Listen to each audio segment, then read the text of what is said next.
6 months had passed since the last Tyranny warship surrendered the Galactic Concordat station that had once hosted celebrations of human Tyranny friendship, now served as the headquarters for a very different gathering. Ambassador Ji-hoon Park stood before representatives from 11 species and spoke with quiet authority but commanded absolute attention. The Tyranny sovereignty has been dismantled, he announced. Their military leaders have been tried for crimes against sentient life, and those responsible for the colony massacres will spend the rest of their existence in isolation. A Valani diplomat raised one of her flowing tentacles in the gesture that requested permission to speak. What of the Tyranny people themselves? She asked. Will humanity claim their worlds as punishment? No, Ji-hoon replied simply. The chamber murmured with surprise. The Tyranny civilian population bears no responsibility for the decisions of their leaders. Ji-hoon continued. They will be allowed to govern themselves under observation until they demonstrate that they can be trusted with military capability again. A crystalline Sethrak representative chimed with curiosity. You have the power to erase them from existence, and you choose mercy instead. We choose justice. Ji-hoon corrected gently. Mercy and justice are not the same thing, but they are also not opposites. He activated a holographic display showing the restructured galactic map. The Keth remnant has been confined to the Veth system permanently, he explained. Human sentinel stations will monitor their activities, and they will never again threaten any species. And what does humanity want in return for this protection? The Valani asked carefully. Ji-hoon smiled for the first time since the war began. We want partners, he said. True partners who deal with us honestly and openly. We are offering a new alliance based on transparency and mutual respect. Any species that wishes to join will be welcomed as equals. He paused, and his expression grew serious again. Any species that does not wish to join will be left in peace. He added, we will not force our friendship on anyone, but we will also never again trust blindly. The Valani and Sethrak exchanged glances before the Valani spoke again. Our people watched the Tyranny betray you, and we did nothing to stop it. She admitted, we were afraid, and our fear made us complicit. You stayed neutral when you could have joined the attack. Ji-hoon replied, that choice cost you nothing in our eyes, but earned you our respect. He extended his hand in the human gesture of friendship. The past is finished, he said. What matters now is the future we build together.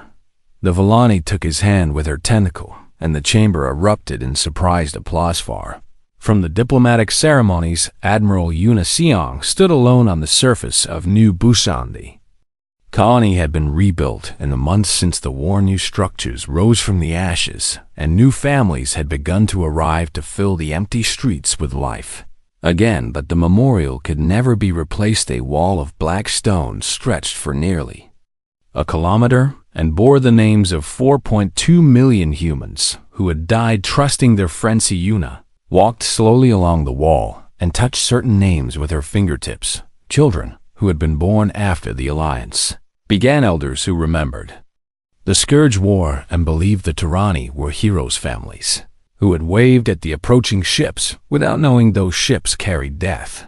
Admiral, she turned to find High Coordinator Felix standing behind her in prisoner restraints with guards on either side. He had requested this meeting before his transport to the isolation facility. You wish to speak with me?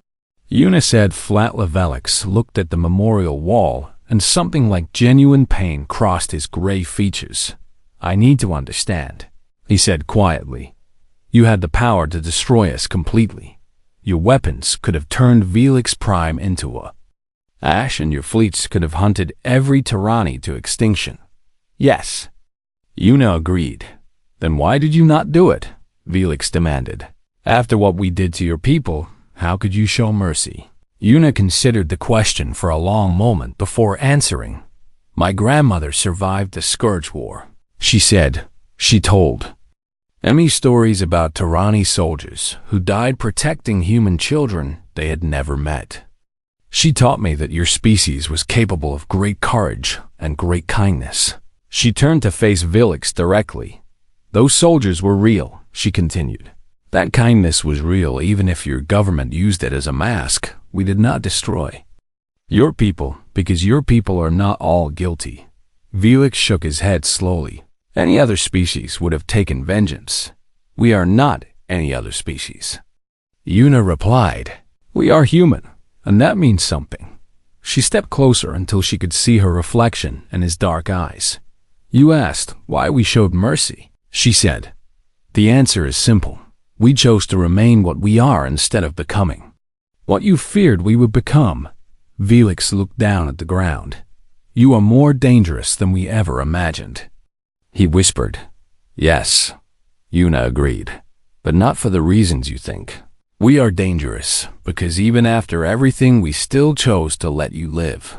The guards led Vilix away, and Yuna returned her attention to the memorial wall. She found the name she had been searching for and pressed her palm against the cold stone. Dr. Sujin Han had not survived long after her transmission. Her injuries from the attack had been too severe, but her testimony had helped convict the Tyranny leaders, and her courage had given humanity the proof they needed to act.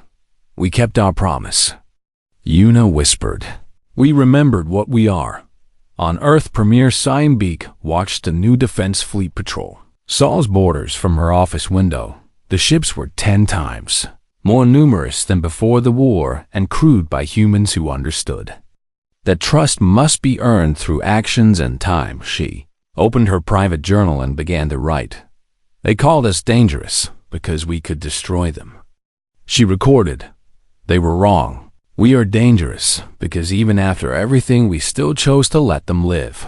The galaxy will remember what humanity is capable of, and they will remember what we chose not to do. That is our true strength. Not our weapons or our technology, but our ability to choose mercy when vengeance would be easier. She paused and looked up at the stars. We are human, she wrote. We fight and we forgive and we build and we remember. We will never again trust blindly, but we will also never stop reaching out our hands in friendship. That is who we are, and that is who we will remain. She closed the journal and smiled softly. Somewhere out there among the stars, new alliances were forming and old wounds were beginning to heal. Tyranny had believed they could break humanity with one terrible blow. Instead, they had reminded the galaxy why humans were the most remarkable species to ever reach for the stars. Not because they could destroy, but because they chose when not to. High Coordinator Vilix received the first reports of human mobilization with mild amusement. His intelligence analysts had assured him that humanity would need at least 2 years to rebuild their shattered fleet.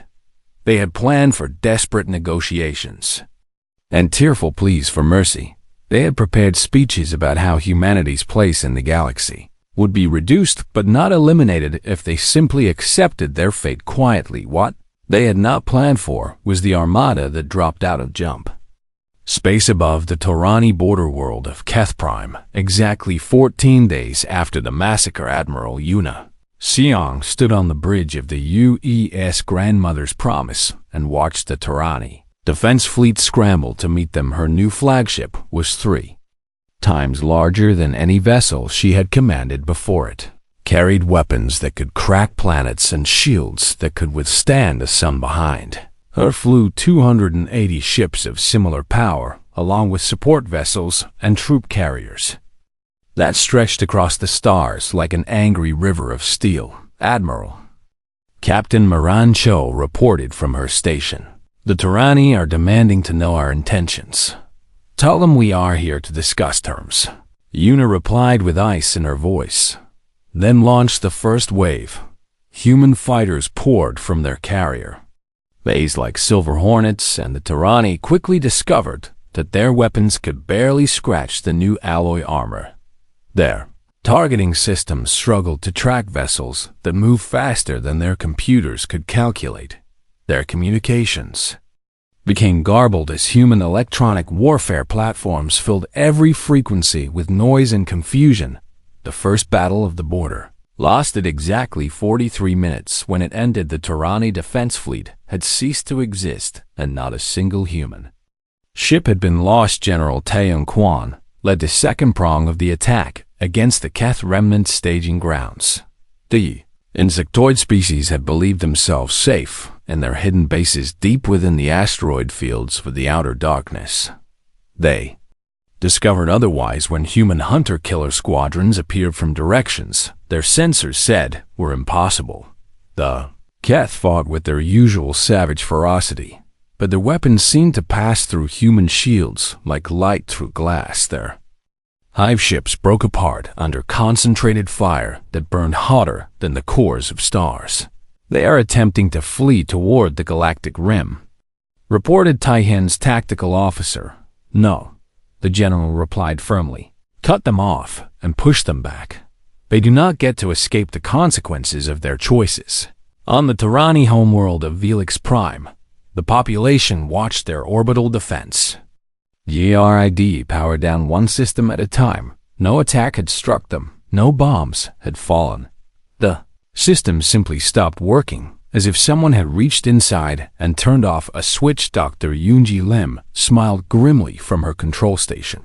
Deep beneath the mountains of Earth, protocol sunlight is fully activated.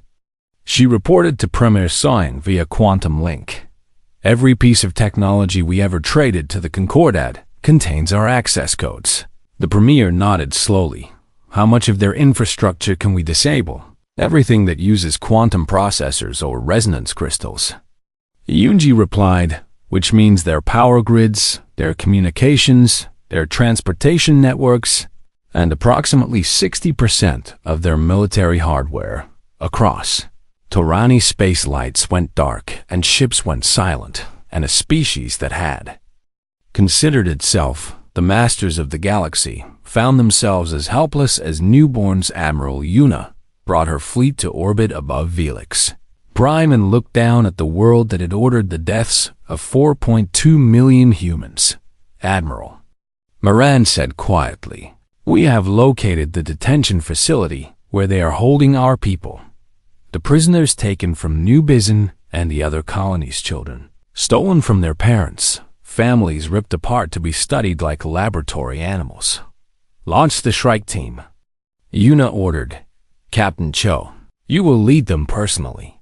Moran saluted sharply and departed for the shuttle bay. The assault on the detention facility was swift, and brutal human soldiers moved through Turani defenses like ghosts made of thunder and lightning. They found the prisoners in underground cells with medical equipment attached to their bodies, and Turani scientists taking notes on human responses to pain and fear. The scientists did not survive the encounter. The prisoners did. Moran carried a young girl out of the facility in her arms. The child had not spoken since her rescue, but she clung to the captain with desperate strength that said more than words ever could. "Get them to the medical ships." Moran ordered her team, every single one, back in orbit. High Coordinator Velix finally managed to establish communication with the human fleet using emergency backup systems. His face appeared on Admiral Yuna's screen, and she noted with satisfaction that he no longer looked calm or superior. "You cannot do this," he declared with panic cracking his musical voice. "The Concordat will not allow humanity to seize power through force. The Concordat is doing nothing." Yuna replied coldly. "We contacted every member species before we launched this attack, and not a single one has answered your calls for assistance."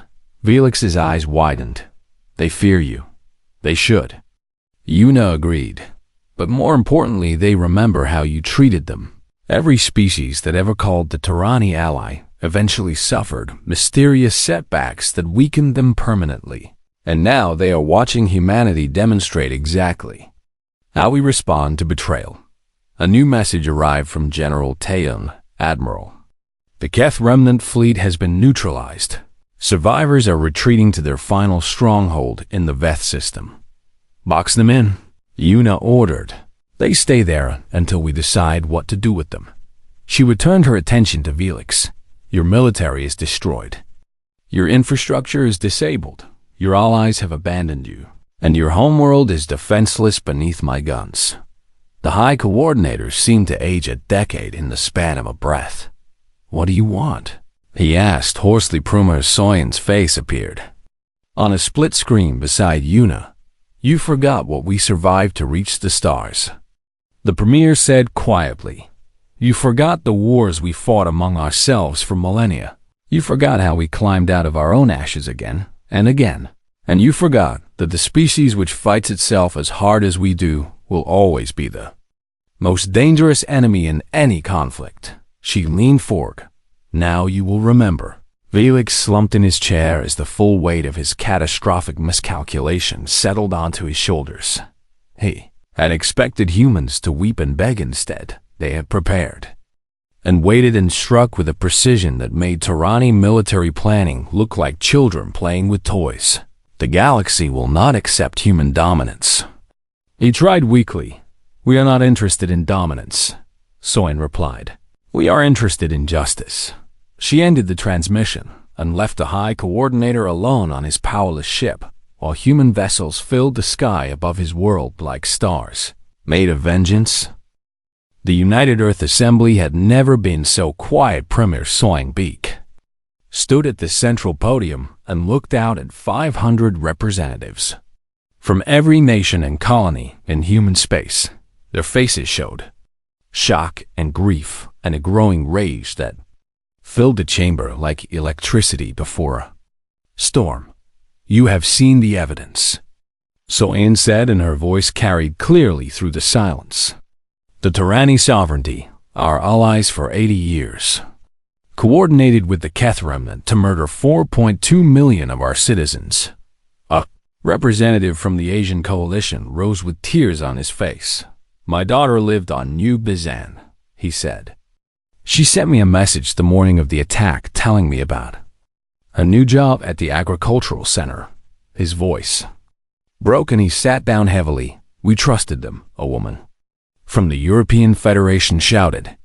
We reduced our military because they said we were safe. Soyen raised her hand for silence. That is exactly what they wanted, she said.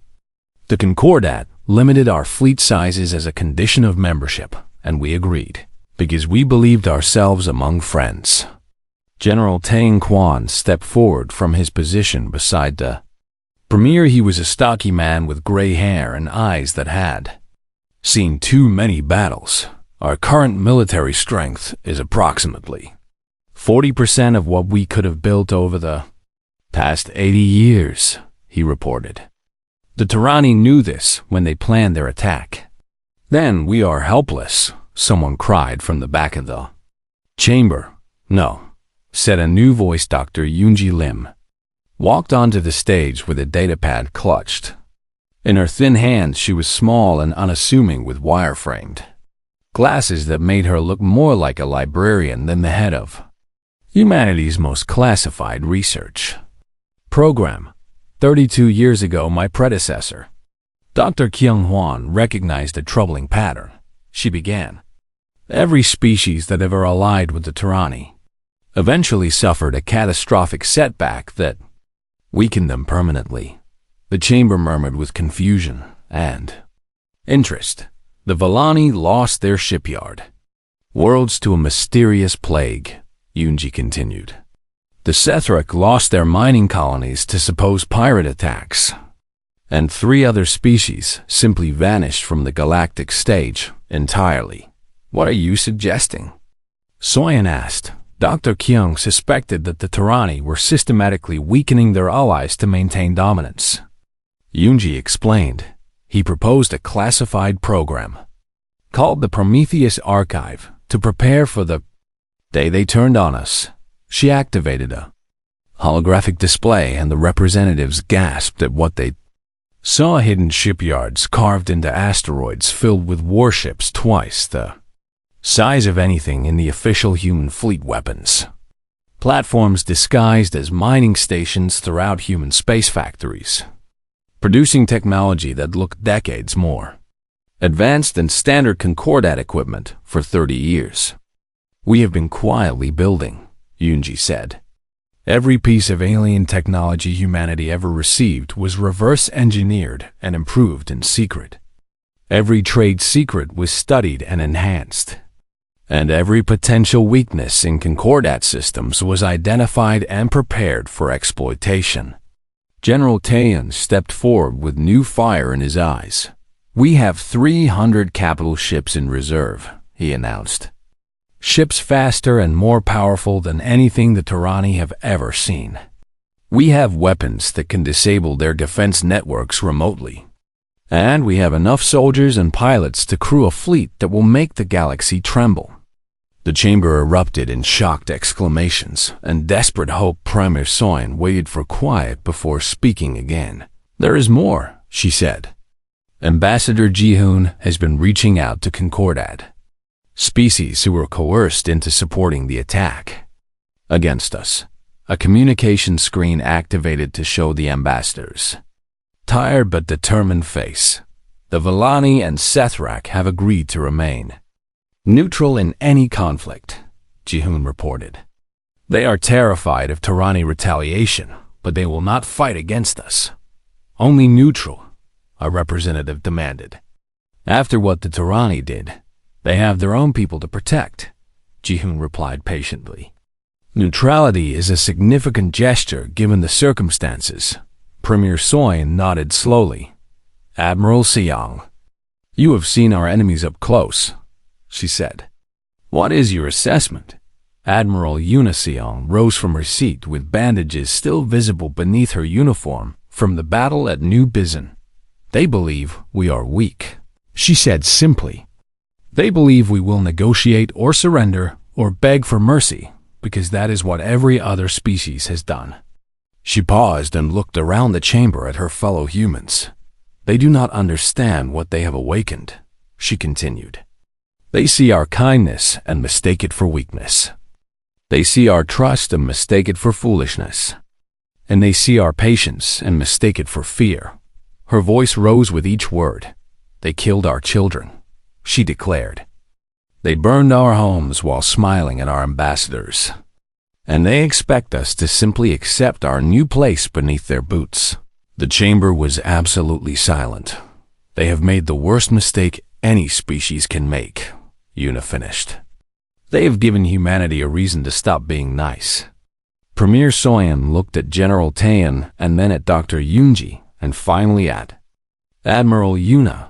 "Call a closed session of the war council," she ordered. 2 hours later, the premier emerged from that session and addressed the waiting representatives with 5 words that would echo through history. "Issue the order," she commanded. "All of it. Across human space, hidden shipyards. Open their doors and weapons platforms powered up from the decades of sleep," soldiers reported. To secret bases they had trained at for years, without knowing why scientists activated systems they had built in silence, while praying they would never be needed. Humanity had prepared for this moment for 30 years now. The galaxy would learn what happened when you betrayed the one species that never forgot and never forgave. The smell hit them before the visual sensors could process the destruction. Admiral Yuna Seong stood on the bridge of her flagship and watched the ruins of New Bizen drift past the observation screens like broken dreams floating in the void. The colony had been home to 1.5 million people just 3 days ago now. It was nothing but twisted metal and frozen bodies tumbling slowly through space. "Life signs," she demanded with a voice that did not sound like her own. Captain Moran Cho worked her console with trembling fingers. "Scattered signals from the emergency shelters on the third moon," she reported. "Perhaps 20,000 survivors. Maybe less, 20,000 out of 1.5 million. Grip the railing until her knuckles turned white. Launch rescue shuttles immediately," she ordered, "and get me a full analysis of the weapon signatures." The crew moved with desperate efficiency while Yuna forced herself to study the destruction with tactical eyes instead of grieving ones. The attack pattern was precise and methodical. Someone had targeted power generators first to disable communications.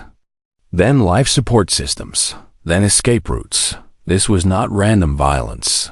This was extermination planned with cold and careful intelligence. Admiral, Moran said softly, the analysis is complete. She transferred the data to the main screen, and Yuna felt her heart stop beating for a long moment.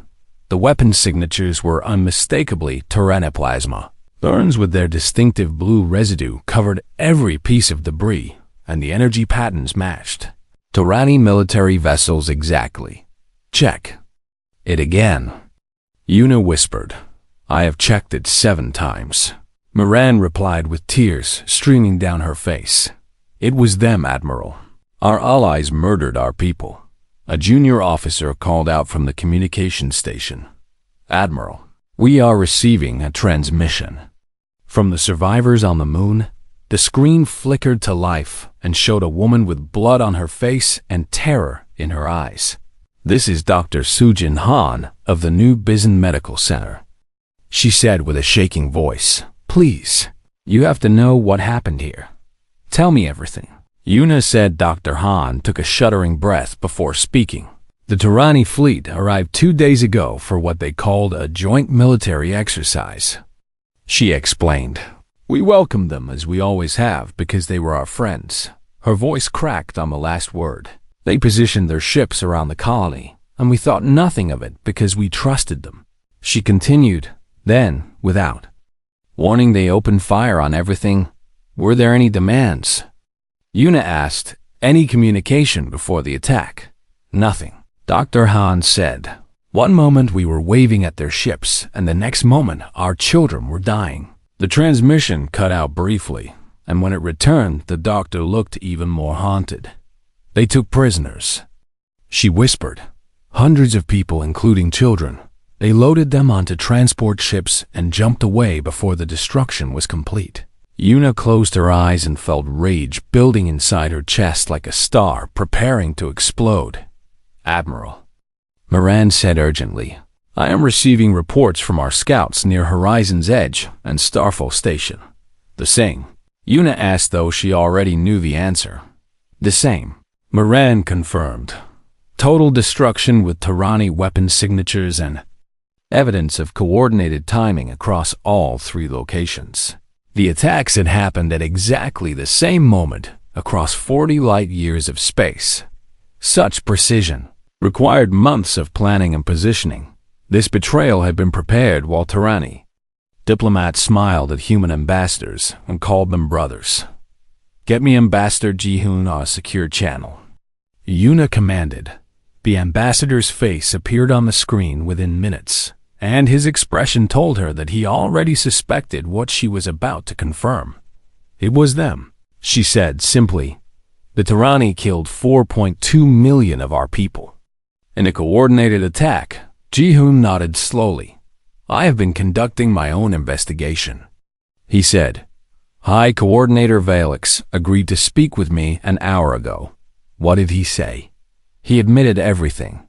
Ji-hoon replied, and his voice carried a bitterness that Yuna had never heard from the normally composed diplomat. He said that humanity has become too ambitious, and that the Concordat species voted to correct the balance. Yuna felt the world tilt beneath her feet. The Concordat approved this. She demanded, not all of them. Ji-hoon explained. Valix claims that only 4 of the 12 species supported the action, but the others were threatened into silence. What about the Keth involvement? Moran asked. Our intelligence suggested. The Tyranni were negotiating with the Keth remnant. Ji-hoon's face darkened further. Valix traded the coordinates of our outer colonies to the Keth in exchange for ancient weapon caches. He revealed.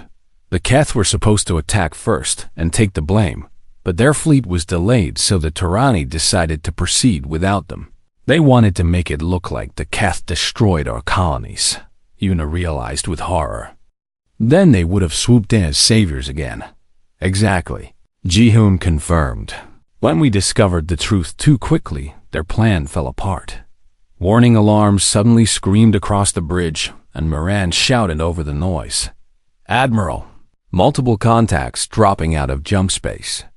Tyranny warships, and they are not alone.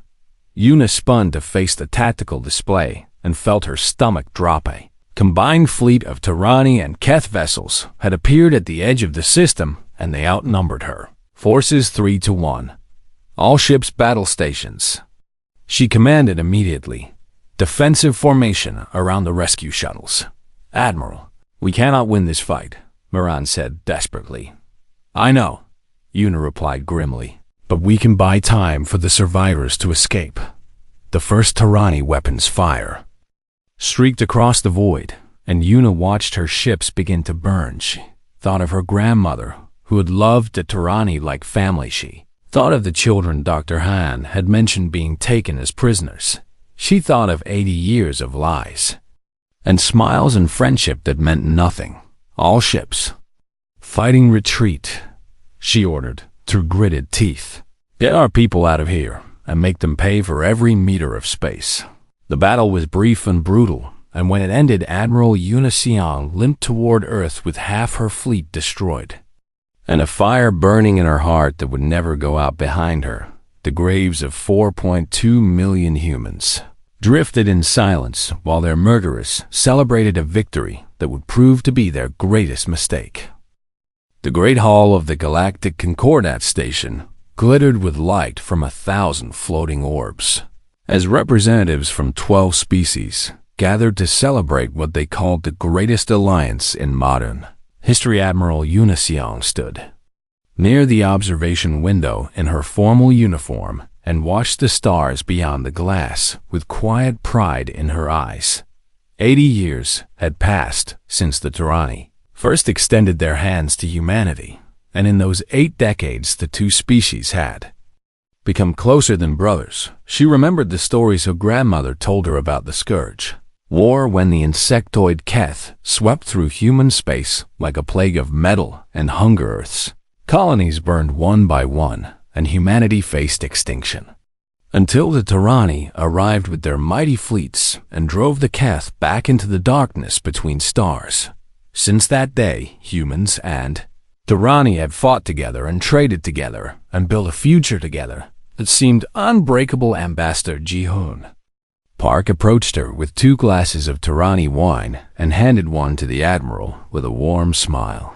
You look like you are thinking heavy thoughts on a night meant for celebration, he said. Una accepted the glass and turned to face the crowded hall where Tyranny diplomats mingled with human officers and representatives from other Concordat species. I received a strange message before I came here, she admitted quietly. Intelligence reports suggesting our friends have been talking to the Keth remnants in secret. Ji-hoon's expression flickered with concern, but he quickly masked it with practiced diplomatic calm. There are always rumors, he said carefully. The Keth remnant is a broken force hiding in the outer regions, and the Tyranny hate them as much as we do. That is what I told myself.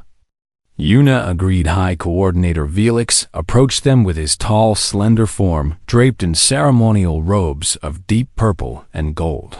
Tyranny leader had smooth gray skin and large dark eyes that seemed to hold ancient wisdom, and his voice carried the musical quality common to his species. Admiral Siang, Velix said warmly as he clasped her hand in the traditional greeting. It brings me joy to see you here on this historic occasion. The honor is mine, High Coordinator, Una replied with genuine respect. My grandmother spoke of your father's courage during the Scourge War until her final days, and my people speak of human determination with equal admiration. Velix said, alone we are strong, but together we have built something that will last for generations. Captain Moran Cho pushed through the crowd with urgency written across her young face, and Una knew immediately that something was wrong. Myran had served as her tactical officer for 5 years, and she had never seen the woman look so pale. Admiral, forgive the interruption, Moran said breathlessly. We have lost contact with 3 colonies in the outer reach.